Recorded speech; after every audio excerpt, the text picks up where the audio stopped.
빨치산이라고 들어보셨죠? 빨치산. 빨치산은 러시아 단어입니다. 러시아 말로 빨치산, 그냥 미국식으로는 파르티산. 빨치산은 러시아 단어인데 이태리 단어인 게릴라와 같은 뜻이라고 생각하면 됩니다. 6.25 파축지세로 북한군이 남한으로 밀고 내려왔는데 맥어더 장군의 인천 상륙 작전으로 말미암아 이들은 다시 퇴각하지 않을 수가 없었습니다.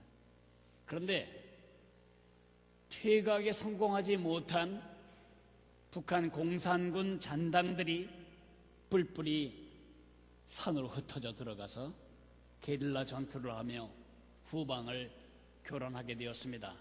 이 사람들을 우리는 빨치산이라고 부릅니다. 빨치산은 적의 잔당을 말합니다. 빨치산을 생각할 때마다 저는 제 속에 있는 또한 적의 원수 적의 잔당을 생각합니다.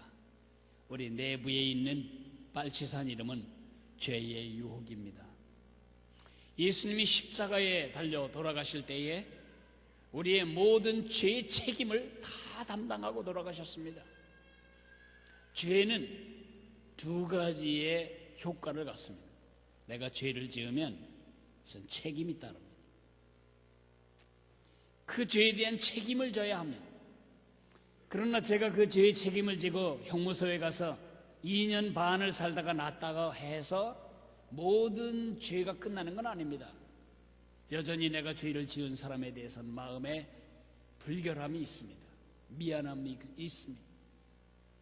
그 죄의 책임과 죄의 오염, 죄는 두 가지를 항상 수반합니다.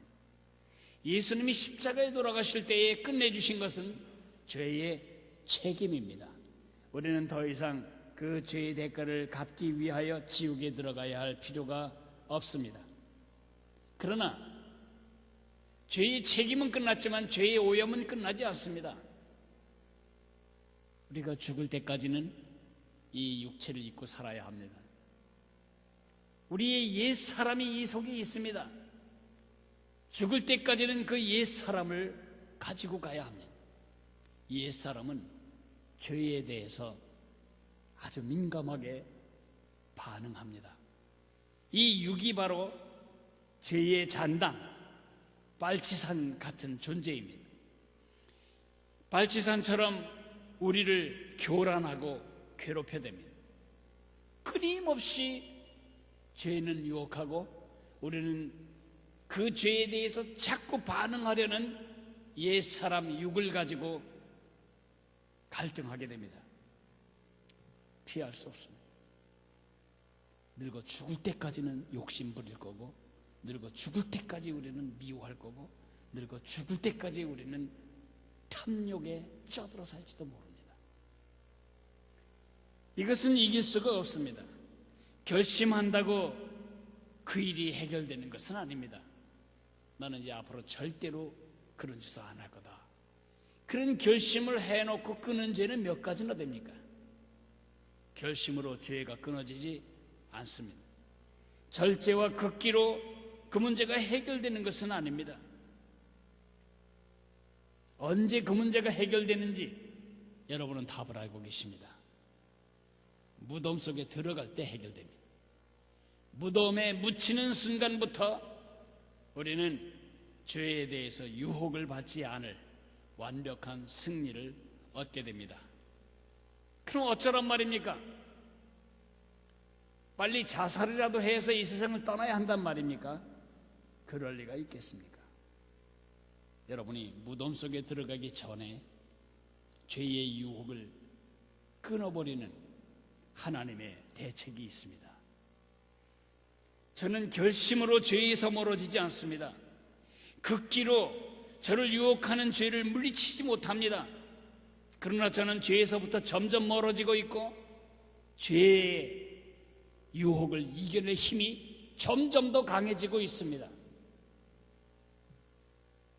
그 비밀이 무엇인지를 여러분과 함께 오늘 나누려고 합니다. 성경 마태복음 27장 57절에서 61절까지를 보겠습니다. 마태복음 27장 57절 말씀입니다.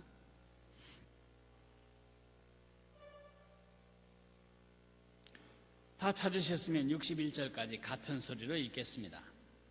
저물었을 때에 아리마대의 부자 요셉이라 하는 사람이 왔으니 그도 예수의 제자라. 빌라도에게 가서 예수의 시체를 달라 하니 이에 빌라도가 내주라 명령하거늘 요셉이 시체를 가져다가 깨끗한 세마포로 싸서 바위 속에 판 자기 새 무덤에 넣어두고 큰 돌을 굴려 무덤 문에 놓고 가니 거기에 막달라 마리아와 다른 마리아가 무덤을 향하여 앉았더라. 저는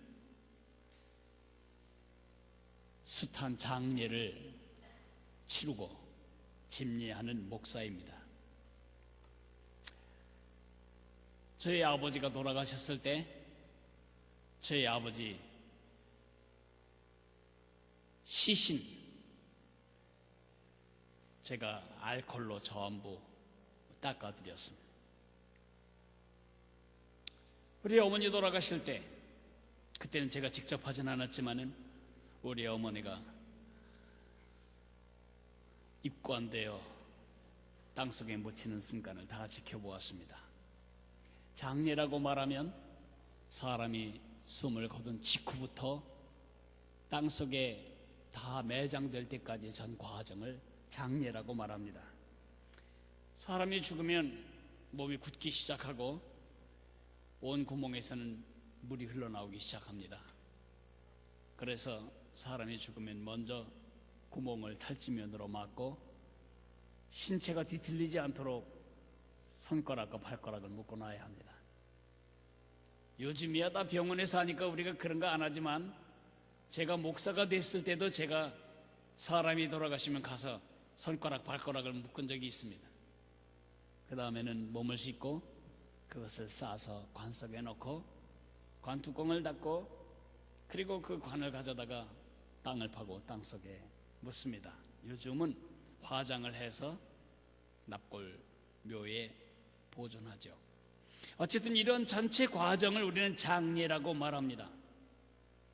오늘 우리는 우리 생애에 경험하지 못한 한 장례식을 우리의 경험으로 연결해야 하는 아주 큰 과제 앞에 서 있습니다. 우리는 사도신경에서 이렇게 고백합니다.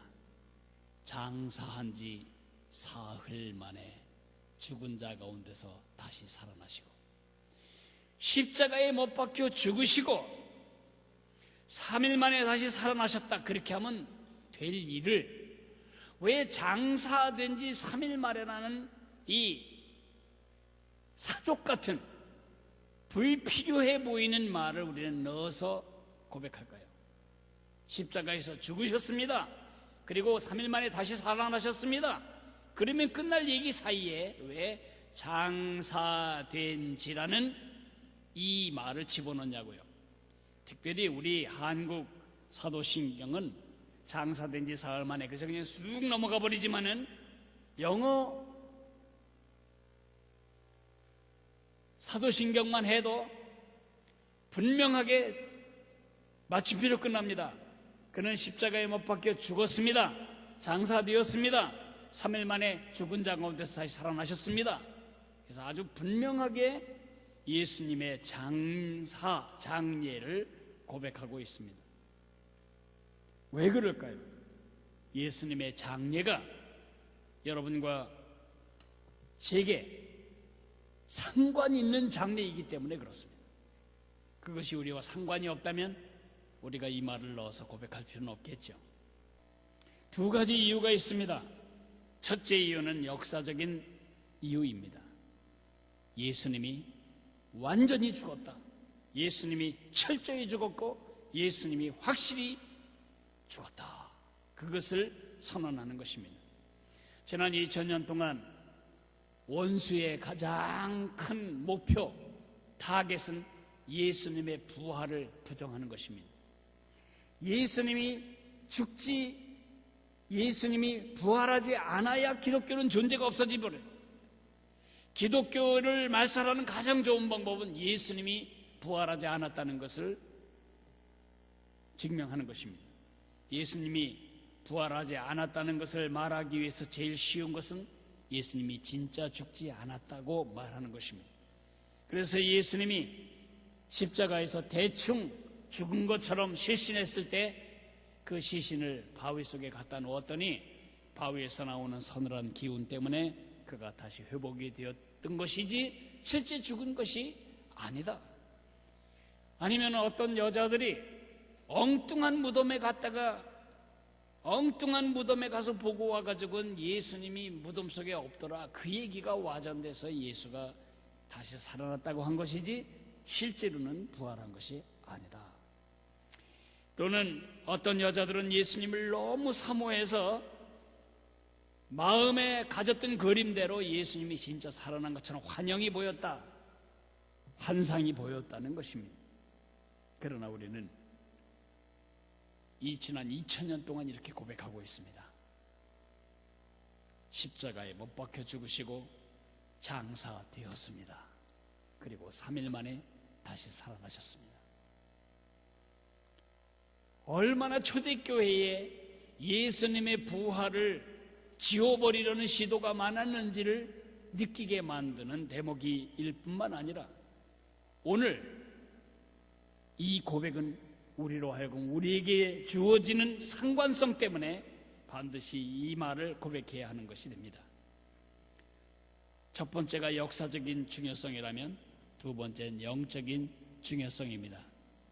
첫째가 역사적이고 객관적인 사실을 선언하기 위한 것이라면 두 번째는 주관적이고 개인적이고 우리의 영적인 나와의 상관관계를 선언하는 것입니다. 예수님의 죽음은 나와 관계가 있습니다. 예수님의 장사가 나와 관계가 있습니다. 예수님의 장사는 매일의 내 삶과 직결됩니다. 내 안의 빨치산, 이미 주적은 끝나버렸는데 그 죄의 오염으로 말미암아 오염되어 있는 육이, 내 안에 있는 이 육이 날마다 바깥에 있는 죄의 유혹에 반응하는 이 문제를 어떻게 해결할 거냐와 예수님의 장례는 직결됩니다. 죄의 유혹을 이기고 승리하는 길은 예수님의 무덤을 붙잡는 것입니다. 예수님이 장사를 확실하게 붙잡을 때에 우리는 죄의 유혹을 이겨나갈 수가 있는 것입니다. 제가 아까 말씀드리기를 죽어야, 무덤 속에 들어가야 죄의 유혹을 받지 않는다고 말씀드렸습니다. 그럼 우리가 무덤 속에 들어간다면 주님을 위해 살 기회는 어디 있습니까? 그래서 주님이 이렇게 말씀하시는 것입니다. 로마서 6장 4절. 그러므로 우리가 그의 죽으심과 합하여 세례를 받음으로 그와 함께 장사되었나니. 이 말이 참 쉬운 말이 아닙니다. 우리가 그의 죽으심과 합하여 세례를 받음으로 그와 함께 장사되었나니, 여기 세례란 말은 우리가 교회에서 물로 세례를 주는 것을 의미한다기보다는 성령 안에서 우리가 예수님과 연합되는 것을 말합니다. 세례란 말은 염색이라는 말에서 나왔다고 제가 설명드린 적이 있습니다. 검은색 물감을 펄펄 끓여놓고 거기에 옷을 집어넣으면 들어간 옷이 검은색이든 빨간색이든 흰색이든 노란색이든 끄집어 나올 때는 완전히 그 색깔과 같은 색깔이 되어서 나오는 것입니다. 예수님이 나의 죄를 위하여 죽으셨다는 사실을 우리가 믿음으로 받아들일 때에 그 죽음이 나의 죽음과 동일하다고, 그 죽음 속에 내 죽음이 들어가 있다고, 저 염색 가마 속에 나라는 천이 들어갔다고 믿을 때 나는 그 색깔과 같은 색깔이 되었다는 것입니다. 따라서 그의 죽으심과 합하여 우리 옛사람은 그가 장사되었을 때 우리도 장사되었다고 말합니다. 11절은 이렇게 말합니다. 이와 같이 너희도 너희 자신을 죄에 대하여는 죽은 자요 그리스도 예수 안에서 하나님께 대하여는 살아있는 자로 여길지어다. 여길지어다라는 단어가 여러분 마음에 열쇠처럼 붙잡혀 있어야 합니다. 제가 공식 하나를 여러분에게 정리를 해야만 이야기가 될 것 같습니다. 예수님의 십자가의 죽음과 장사와 부활은 객관적이고 역사적인 사실입니다. 역사상에 실제로 일어났던 모든 사람에게 해당되는 객관적인 사실입니다. 역사 속에서 그 일이 일어났습니다. 그런데 2000년이라는 역사를 뛰어넘어서 팔레스타인에서부터 얼마나 많이 떨어진 이 극동에 있는 한반도에 사는 우리, 시간적으로 공간적으로 어마어마한 거리가 있는 바로 나에게 그 역사적이고 객관적인 사실이 어떻게 나의 사실이 되고 내 안에 영적인 사실이 되었는가? 그것을 우리는 성령께서 하셨다, 그렇게 하는 것입니다. 그게 믿어지는 걸, 저 십자가 사건이 나의 죄를 위한 사건이라는 사실이 믿어지는 걸, 그 성령께서 우리 마음에 예수님이 너를 사랑하셔서 너를 대신해 죽으셨단다, 그럴 때 아, 그렇군요.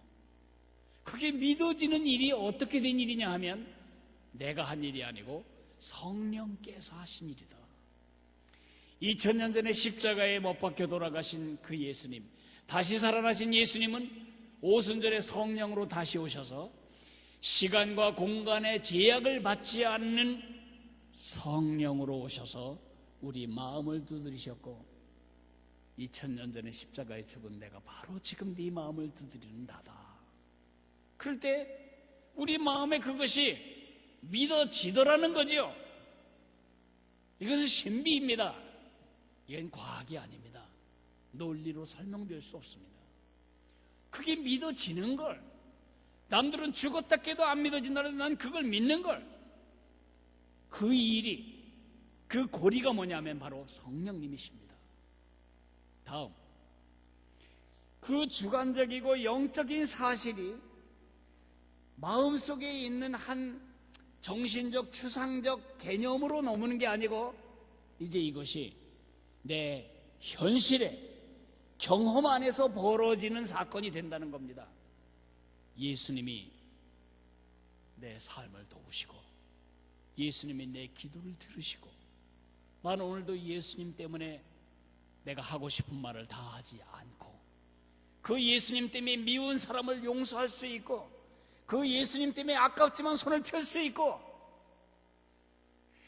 2000년 전에 그 사건이 내 안에 내면적이고 영적인 사실이 되었는데, 그 사실이 내 현실이 되는 이 고리 사이에는 뭐가 있냐? 믿음이 있는 것입니다. 그 믿음을 우리는 여기라, 나는 여기는 것입니다. 내 안에 예수님이 계시다고 저는 여기고 있습니다. 그래서 오늘 내 삶이 달라진 것입니다. 그 예수님이 약속하셨습니다. 내가 네 죄를 다 용서한다. 나는 주님의 약속으로 여깁니다. 그래서 저는 죄책감에 짓눌려 살지 않을 수 있게 된 것입니다. 예수님이 말씀하십니다. 내가 너를 용서한 것처럼 너도 용서해야지. 그래서 내 안에 벌어진 용서를 내 현실 속에서 경험하고 실현할 수가 있는 것입니다. 다시 그 차트를 다시 보여주십시오.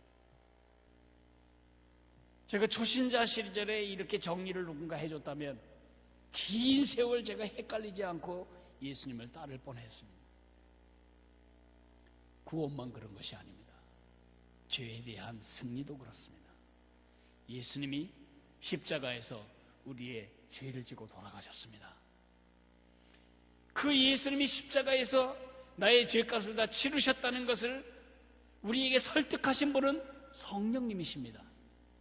그러면 그 죄에 대해서 이 죄는 이미 끝나버렸는데 그 죄에 반응하던 나의 옛사람, 그 사람이 죽었다는 사실을 주관적이고 영적인 사실로 설득한 분이 예수님입니다. 오늘 말씀하시기를, 얘야, 너는 내가 십자가에 죽을 때 네 옛사람은 죽은 거다. 그런데 그것이 어떻게 오늘 죄의 유혹 속에 살아가는 나의 현실적 경험적 승리의 사실로 어떻게 그것이 발생하냐 이거죠. 여기라. 맞아. 그 죄 짓던 나는 죽었어 라고 여기는 것입니다. 내가 목사가 아닌데 목사 안수를 받은 적도 없고 목사로서 공인받은 적도 없고 목사로서 훈련받은 적도 없는데 스스로 나는 목사라고 여겨야지, 난 목사다, 100번 해, 나는 목사님이다, 나는 목사라니까, 그렇게 하는 건 자기 최면입니다. 근거가 없는 믿음이니까요. 그러나 제가 안수를 받았습니다. 1981년에 제가 목사로 안수를 받았는데 그건 역사적이고 객관적인 사실입니다. 증인도 많고 증서도 있고. 그런데 내 마음에 30살밖에 안 된 사람이 목사가 됐네. 난 목사 같지도 않아. 그래서 나를 목사로 여기지를 않았습니다. 사람들이 저에게 목사님이라고 부를 때도 그게 굉장히 아주 어색했습니다. 낯설었습니다. 그래서 저는 목사처럼 살지 않았습니다. 근데 어느 날 정말 내가 목사가 되었지. 그러면 목사로 여기고 살아야 되겠다. 그렇게 여기니까 기도가 달라지고 말씀이 달라지고 제 생각의 방식이 달라지더라는 거죠. 여긴다는 말은 믿음의 다른 표현입니다. 예수님을 믿냐 그럴 때 그것은 정말 예수님이 지금 살아서 네 주인이라는 사실을 인정하고 여기냐 그런 말입니다. 많은 성도들이 이 빨간색 칸에 머물러요. 예수님은 나의 주인이시지. 그러나 현실은 내 마음대로 살아요. 나는 예수님과 함께 십자가에서 이미 죽었지. 성경이 그렇게 말하지. 아멘. 그러나 살아있는 건 옛사람이 시퍼렇게 살아서 내 마음대로 나를 위하여 내 방식대로 살아가기를 고집하는 거 아닙니까? 뭐가 없는 거죠? 믿지 않는 것입니다. 여기지 않는 것입니다. 이것을 굉장히 어렵게 생각하지 마세요. 이건 자기 최면이 아닙니다. 여긴다는 말은 공상이나 상상을 하라는 말이 아닙니다. 내 안에 있는 주관적이고 영적인 사실이 내 현실 속에서 발생하기 위해서는 여기여야만 한다고 말합니다. 결혼식이 장례식인 사실을 아시죠? 결혼할 때에 한 남자는 장례를 지내는 것입니다. 결혼할 때 한 여자는 장례를 지내는 것입니다. 뭐에 대해서? 이 세상에 있는 인류의 절반은 여자고 절반은 남자인데 한 남자는 옆에 서 있는 이 여자와 결혼하는 그 순간에 다른 모든 여자들에 대해서 그 여자들이 내 마음과 내 몸에 들어올 가능성과 잠재력에 대해서 죽는 것입니다. 여자는 이 세상의 절반이 남자인데 내 몸과 내 마음에 들어올 수 있는 모든 가능성, 그것에 대해서 나는 죽은 것입니다. 그래서 여기다 반지를 낍니다. 이거는 사망증명서입니다. 나는 다른 여자에 대해서 기웃거릴 가능성에 대해서 이미 죽었다. 나는 다른 남자에 대해서 마음을 헷갈릴 그런 선택에 대해서 나는 죽었다는 사망증명서입니다. 이렇게 끼고 이제 가면 사람들이 Are you married? 결혼하셨나요? 예, 결혼했습니다. 그러면 중매도 안 해요. 저 사람은 죽은 사람이구나. 한 여자 빼놓고는 다 죽었구나. 중매 안 합니다. 그래서 일단 가락지 끼고 다녀야 합니다. 제가 미국에 갔을 때 사람들이 자꾸 물어요. 결혼했냐고. 그래서 가락지를 끼면 애 있냐고 물어요. 결혼했냐고 묻지 않고. 저에게 시집올 여자도 없겠지만 혹시 그런 생각이 있다가도 가락지를 보는 순간 아, 저 남자는 죽었구나. 나하고 결혼할 가능성에 대해서 죽은 남자구나.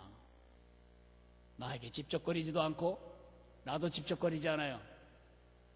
만약에 내가 한 여자에 대해서 다른 모든 여자들에 대한 내 가능성이 죽었다는 사실을 여기지 않으면 저는 제 아내와 절대로 하나됨을 이룰 수가 없는 겁니다. 한 남자가 그렇듯이 여자도 마찬가지입니다. 내 남자 이외에는 누구도 내 몸과 내 마음에 들어올 가능성과 선택에 대해서 나는 죽었다라고 여기지 않으면 바람나는 것입니다. 왜 하나님의 사람들이 바람난 여편애처럼 주님과의 하나됨을 이루지 못하고 항상 세상 기웃거리고 왜 이렇게 사는가? 이 여김이 없어요. 난 이미 죽었다. 내가 살아있는 것은 예수님을 향해서만 살아있다. 오직 한 신랑을 향해서만. 나는 미스킴도 미스리도 아니다. 나는 내 안에 하나에게만 살아있다고 생각하는 것처럼 내 옛사람이 예수님과 함께 십자가에 못 박아 죽어버렸다. 이미 장사까지 끝냈다. 누군가가 여러분에게 다가와서 집사님 내가 좋은 여자 소개해 줄까? 그러면 여러분이 이렇게 대답합니다. 그래? 그러면 안 죽은 겁니다. 근데 말하기를 야 이 바보 멍청아 나 결혼한 거 몰라? 그러면 지금 죽은 게 확실합니다. 죄에 대해서 똑같습니다.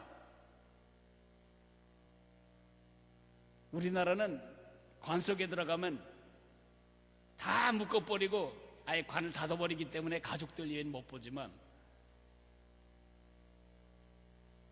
미국에는 사람이 죽으면 화장을 멋지게 해서 예쁜 옷을 입혀서 눕혀놓습니다. 그게 진짜 자는 것 같고요. 평생에 그런 미남이 없어요. 미녀도 없고요. 그런데 옛날에 나쁜 짓 하는 친구가 와가지고 그 귀속에 대고 야 내가 끝내주는 마약을 하나 구했는데 어때? 한번 해보고 싶지 않아? 이거 죽이는 거다 진짜. 그러면 시체가 눈을 바짝 뜨고 그걸 왜? 그러겠냐고요. 만약 시체에게 말할 수 있는 입이 있다면 이렇게 말할 겁니다. 야 이 바보 멍청아 나 죽은 거 몰라? 나 지금 관에 들어가 있는 거 몰라 이놈아? 죄가 유혹할 때 우리가 그렇게 해야 됩니다. 야 이 멍청아 난 죽은 거 몰라? 난 죽었어. 난 이미 장사되어서. 언제? 예수님이 장사 지내신 바 되실 때. 그렇게 여길 때만 우리는 죄를 이길 수가 있는 것입니다. 나를 죄에 대해서는 죽은 자로 여길 때만 우리는 죄의 유혹을 이길 수가 있는 것입니다. 내가 한 남자의 여인이라는 사실을, 한 여자의 남편이라는 사실을 여길 때만 다른 여자와 다른 남자와의 결합의 가능성이 물리쳐질 수 있는 것과 똑같은 것입니다.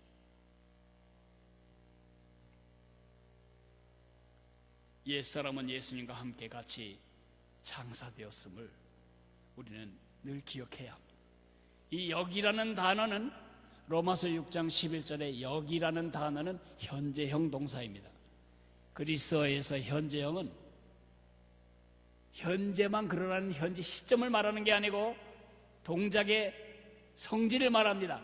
지속되는 거, 진행되는 거, 늘 계속 항상 언제나 죄가 유혹할 때마다 언제나 이렇게 여기십시오.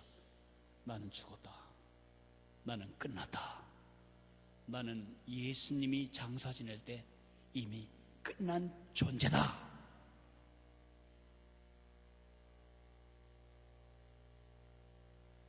죄를 무덤에 묻히면서야 끊는 사람은 바보예요. 이미 끝나버린 죄를 찾아가지고 무덤에 죽을 때, 무덤에 묻힐 때에 죄를 끊는 것은 너무 억울합니다.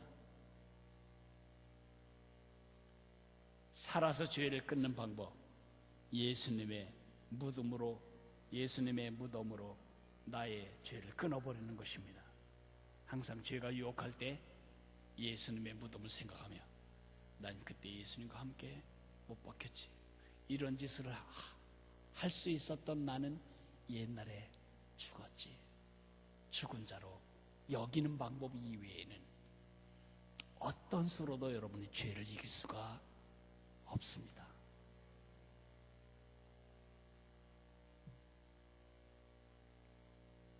저는 오거스틴의 말을 자주 죄와 싸울 때 사용합니다.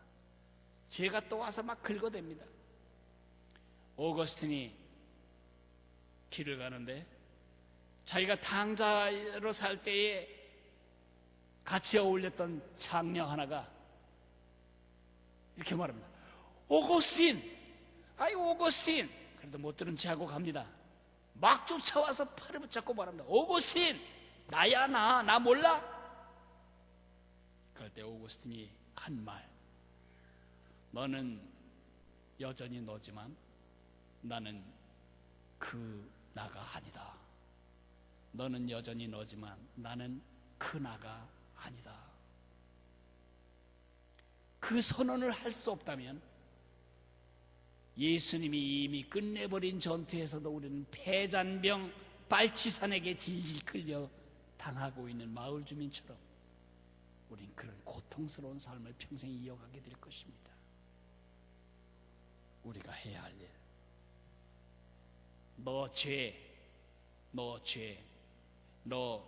너는 여전히 너지만 나는 더 이상 그 내가 아니다. 이런 선언이 바로 예수님의 장례 때문에 가능한 것입니다. 예수님의 무덤으로 여러분의 죄를, 무덤 가서야 끝날 죄를 예수님의 무덤으로 끝내버리는 믿음의 사람들로 살아가시기를 바랍니다. 우리 다 같이 일어나서 357장을 찬송하겠습니다.